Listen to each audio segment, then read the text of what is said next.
கலவைகள் மற்றும் சேர்மங்களுக்கிடையேயான வேறுபாடுகள். கலவைகள் ஒன்று அல்லது அதற்கு மேற்பட்ட பொருட்களால் ஆனது.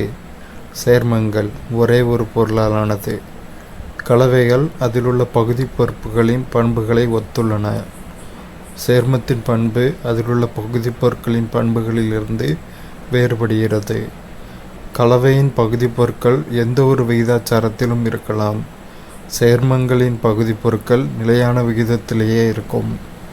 கலவையின் பகுதி பொருட்களை இயற்பியல் முறையில் பிரித்தெடுக்க முடியும். சேர்மங்களின் பகுதி பொருட்களை வேதியியல் முறையில் பிரித்தெடுக்க முடியும். ஸோ இப்போ பார்ப்போம். கலவைங்கிறது ஒன்று இல்லாட்டி அதுக்கு மேற்பட்ட பொருட்களாலானது. சேர்மம் வந்து ஒரே ஒரு பொருளாலானது. இப்போ H2O அப்படின்னா H2O சேர்மம் அப்படின்னா 2 பங்கு ஹைட்ரஜன் 1 பங்கு ஆக்சிஜன். இது சேர்ந்த மூலக்கூறு ஒரே ஒரு மூலக்கூறு பொருளாலானது. ஒரே வகையான மூலக்கூறு பொருட்களால் ஆனது. கலவைகள் அதிலுள்ள பகுதி பொருட்களின் பண்புகளை ஒத்துள்ளன. சேர்மத்தில் அதோட பகுதி பொருட்களின் பண்புகளிலிருந்து வேறுபடும். கலவையின் பகுதி பொருட்கள் எந்த ரேஷியோனாலும் இருக்கலாம். சேர்மத்தோட பகுதி பொருட்கள் நிலையான விகிதத்திலே இருக்கும்.